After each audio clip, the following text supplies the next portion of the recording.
I always think there's something a bit magical about snowdrops.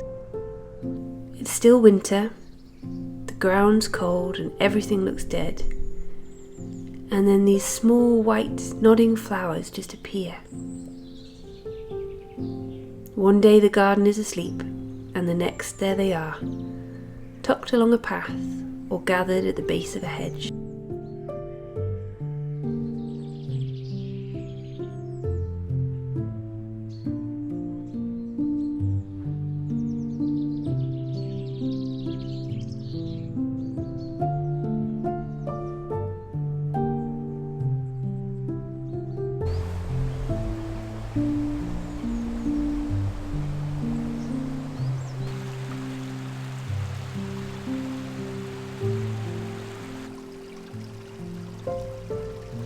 You have to slow down to notice snowdrops properly, to see the soft green markings tucked inside the petals, and the way they bow their heads as if they're shy.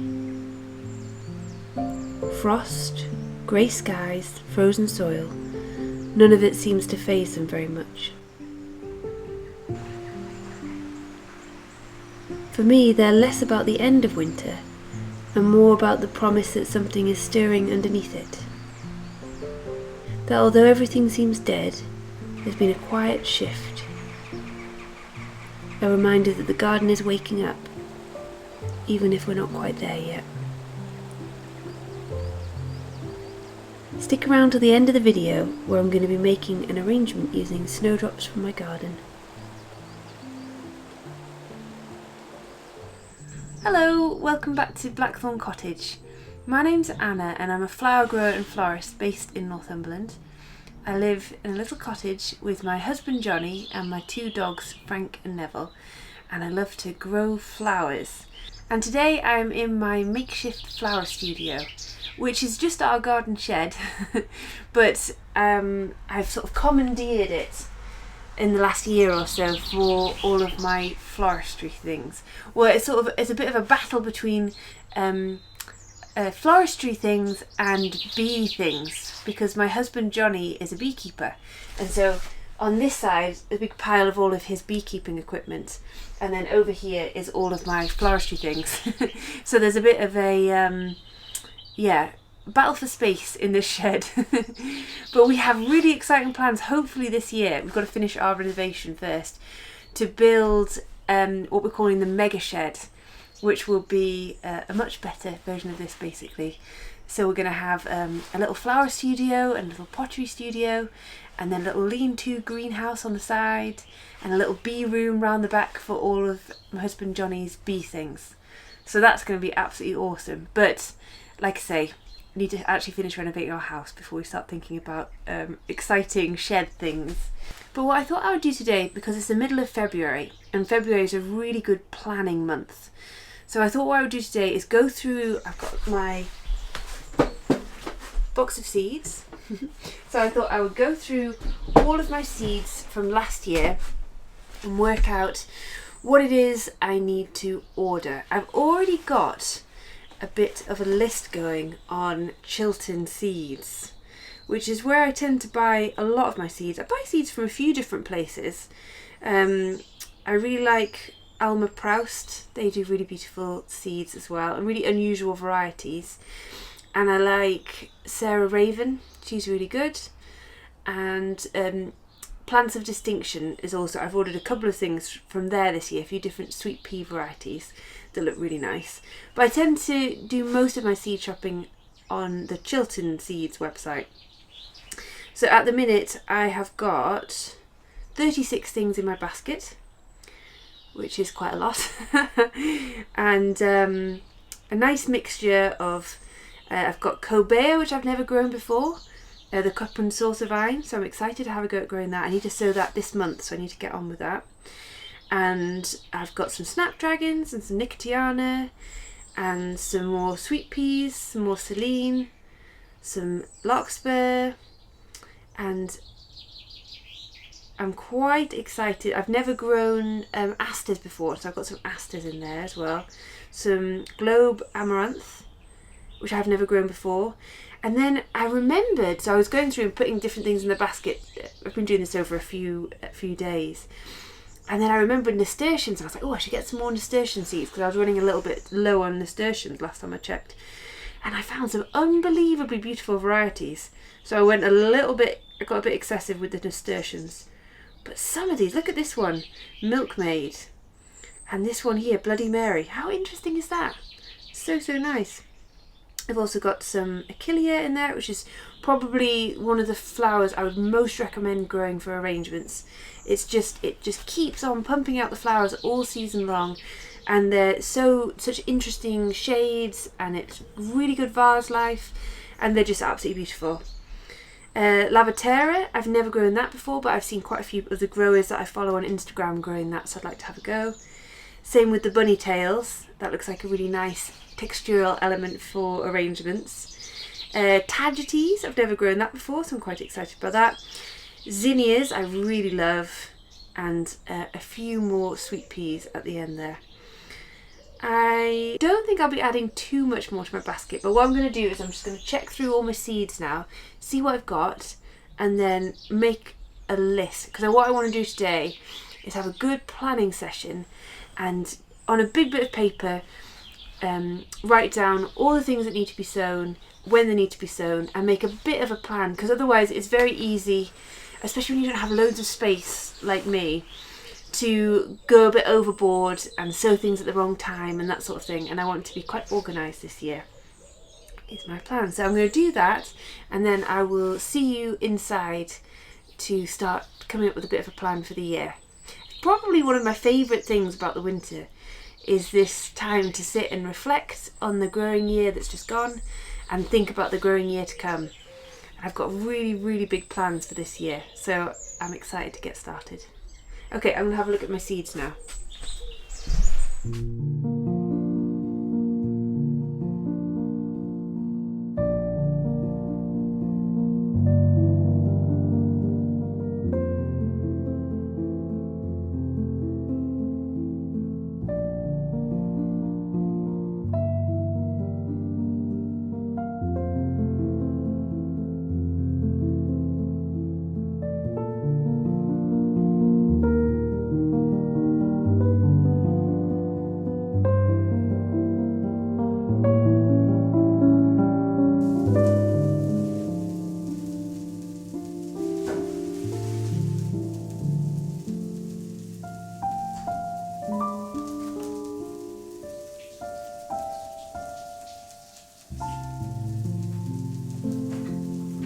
So I'm back in the house, and I've written down a rough sewing plan in my notebook, and then I've got a big bit of paper, a bit of card, and I've just written out the months that I'm going to be doing the majority of the sewing, and I'm going to start writing all of these down. And just so I can have it, I really like having sort of physical copies of things. Because I've done one on my phone on Pinterest, which is really helpful as well, because I'm also very visual as a person, so I like to be able to see all the things that I'm growing.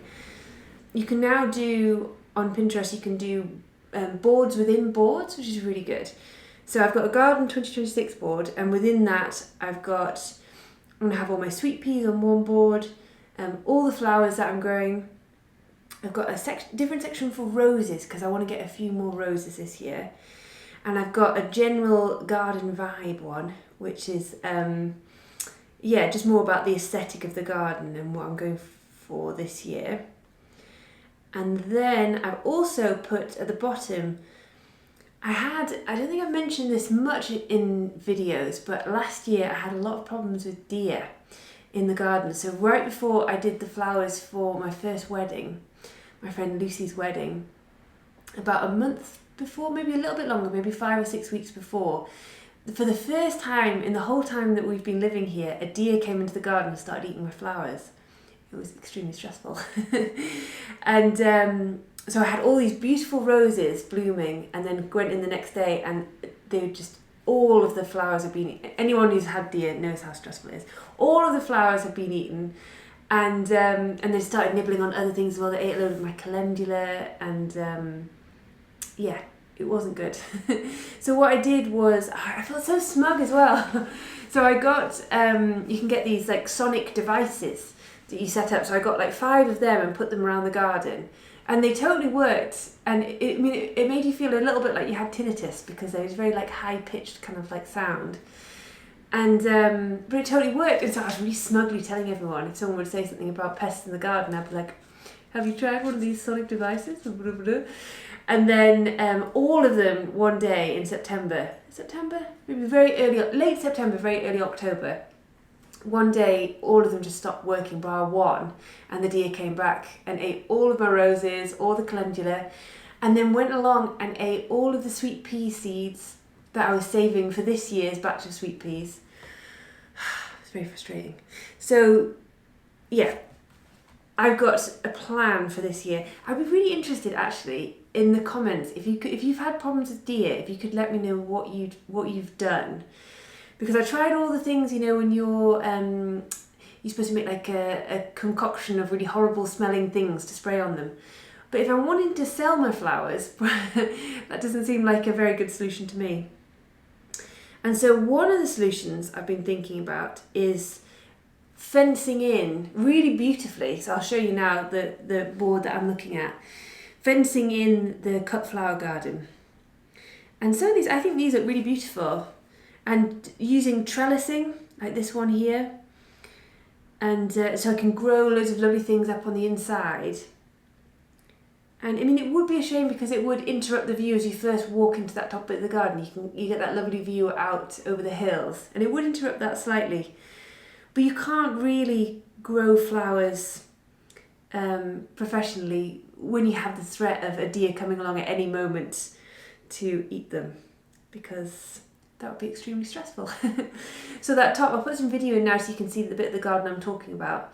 So this bit here, I'm thinking if I put trellising and gates on either side all around this section, and then it's just protected, and I could go do that thing, you know, and you dig deep down and then you kind of curve it under so you can stop. We don't really have a rabbits problem here, but just for the future, in case any rabbits do show up, it would stop them from getting in as well. And I think this is what we're going to have to do. I asked my husband Johnny if he would make it for me, and in a moment of weakness he said yes. And then now I think he's regretting it a little bit, because we, as you might have seen, if you watched the last video, we've been renovating our house, and yeah, that's been quite epic. So I think he's a bit like, oh, the prospect of having to build this like, essentially like walled garden, but with like trellising rather than like walls. So, but I can't think of any other solutions. So if we're not hunters, so we can't hunt the deer. I've tried letting Frank and now Neville, of course, like wander around the garden loads to deter them, but that didn't work at all. So yeah, any ideas, please let me know in the description, please let me know in the comments. But I think maybe it might have to be this as a solution. But I would make it very beautiful. So yeah, and it would be quite nice. It would be nice to have lots of extra space for things to climb up, because I'm very interested in vertical gardening. I think that's really interesting. And I've got a lot of ambitions to grow beautiful climbing things, different types of clematis and the cobea and honeysuckles and more roses and that sort of thing. So yeah, I think this is probably what we'll end up doing. So yeah, anyway, this is the plan, my seed sowing plan. So I'm going to write everything in here.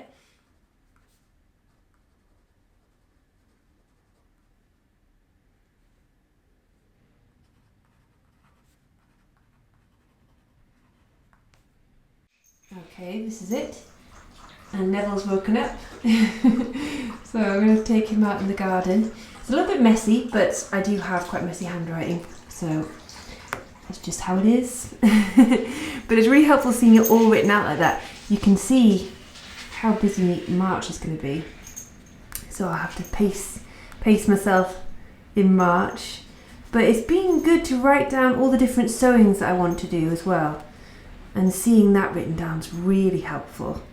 And things like nigella and corn cockles last year, I absolutely loved them, but they went over quite quickly. So doing multiple sowings of them will be really good, I think. So Neville's awake. There he is. He's getting tall, really, really tall. He's gone up into the adolescent puppy classes, haven't you? Which is quite nice because hardly anyone seems to go to them, so it's quite good.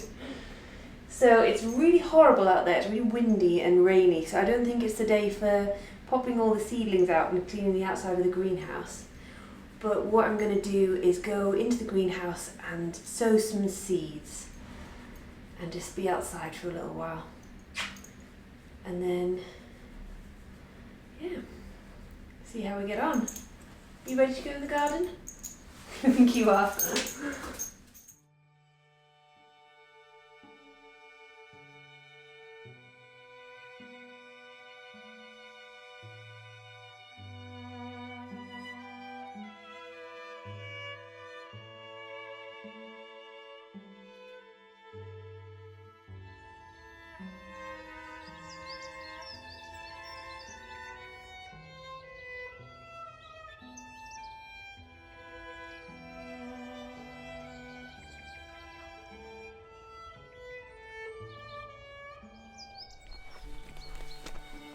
A few days later, when the weather had got a bit nicer, I went down into the greenhouse and took all of my seedlings out to give them a little bit of air.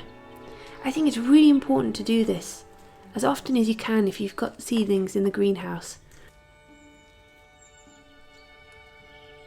They really respond well to a bit of fresh air, and I think it helps keep them disease free as well. It was quite cold that day though, so I didn't leave them out for too long. It just gave me a little bit of time to clean out the greenhouse and pop everything back in there.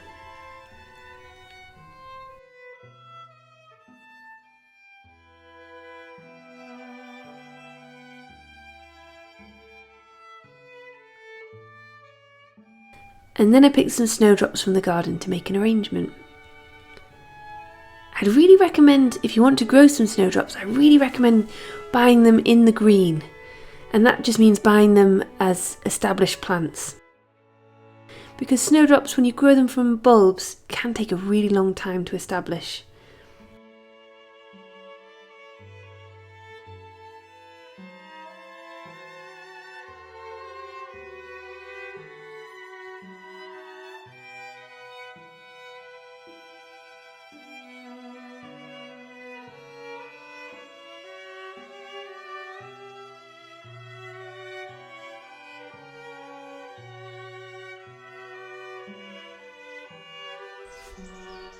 And then I conditioned them, which just means popping them deep in water and leaving them somewhere cool overnight.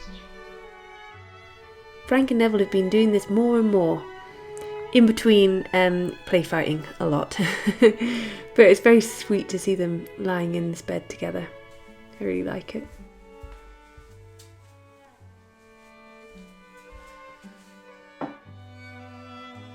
So for this arrangement you need a small bowl, and here I'm using some of the bowls that I made at Pottery, which is really exciting. First time arranging one of my bowls. And you'll need a small flower frog. And I just use a small amount of florist clay on the bottom to stick it down, just to make it nice and secure. And a selection of snowdrops from the garden.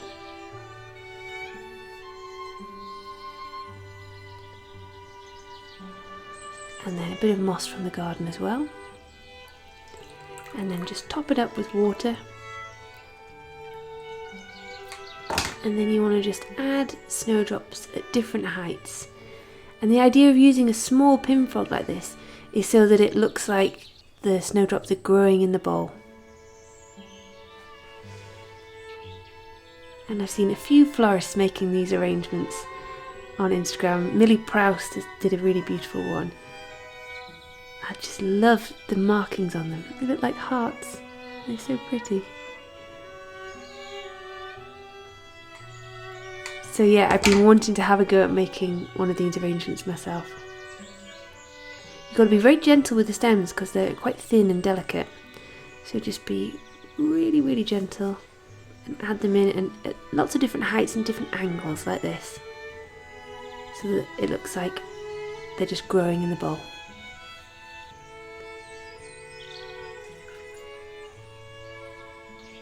And I decided, because I had quite a few snowdrops, I was going to make a second arrangement. This one's a little bit smaller. That one was an especially sweet one. And Frank came through to say hi. And then I just finish it off with a little bit of moss, just in the water like that. And this moss is really great. You can use it in multiple arrangements. Just rehydrate it, and it'll keep going for a while. And I really recommend using one of these Lazy Susans. It's really helpful to be able to see the arrangement from lots of different angles.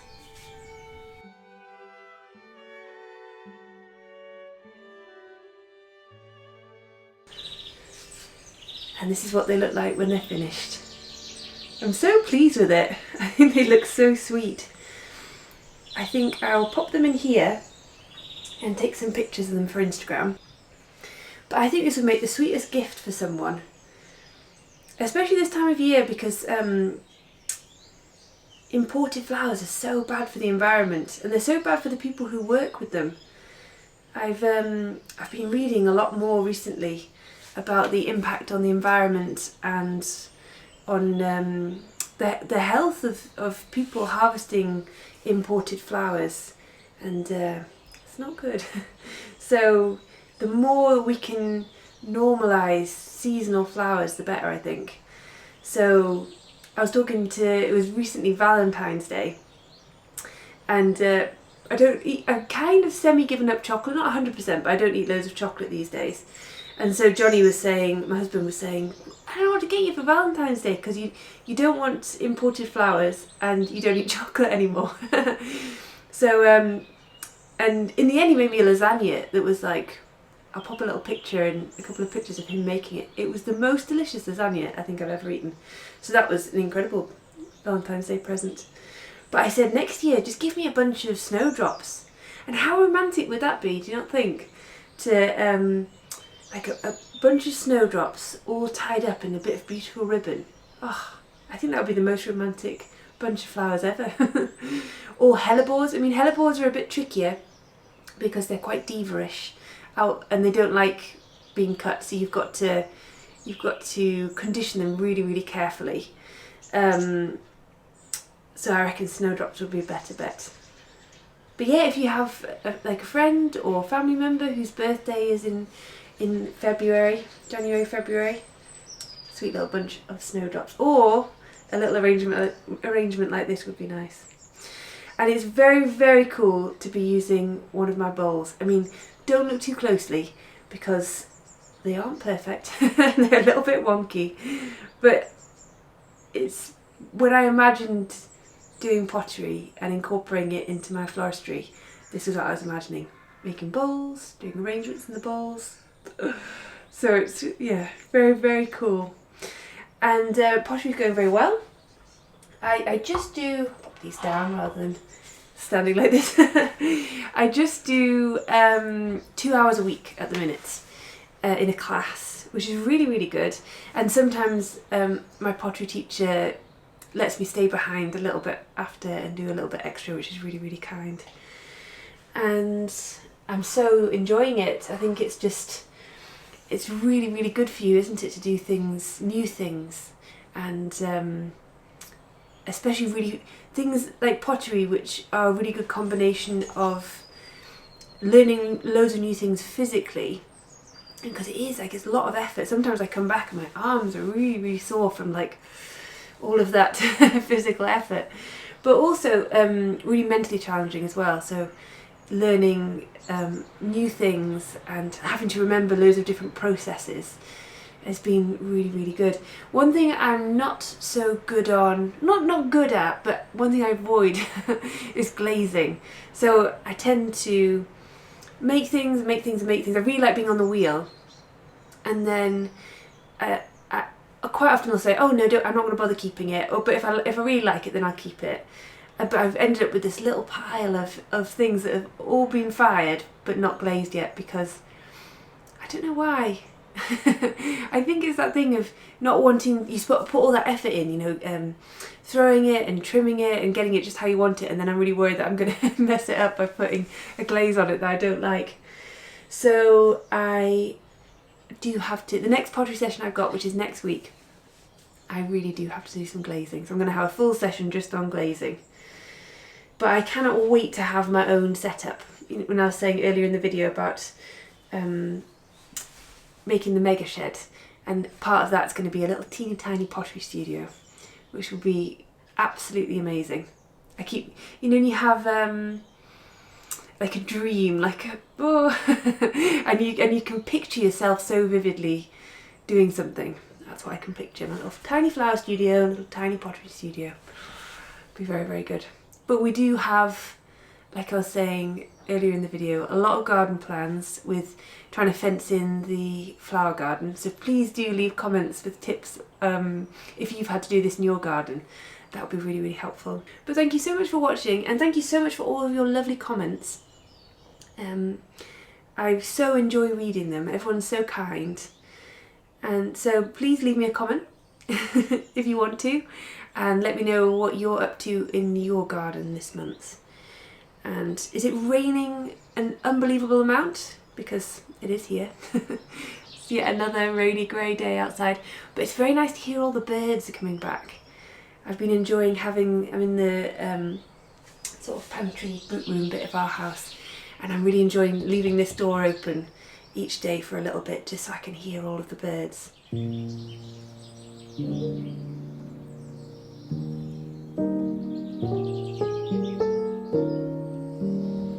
So thank you so much for watching, and I'll see you in the next video.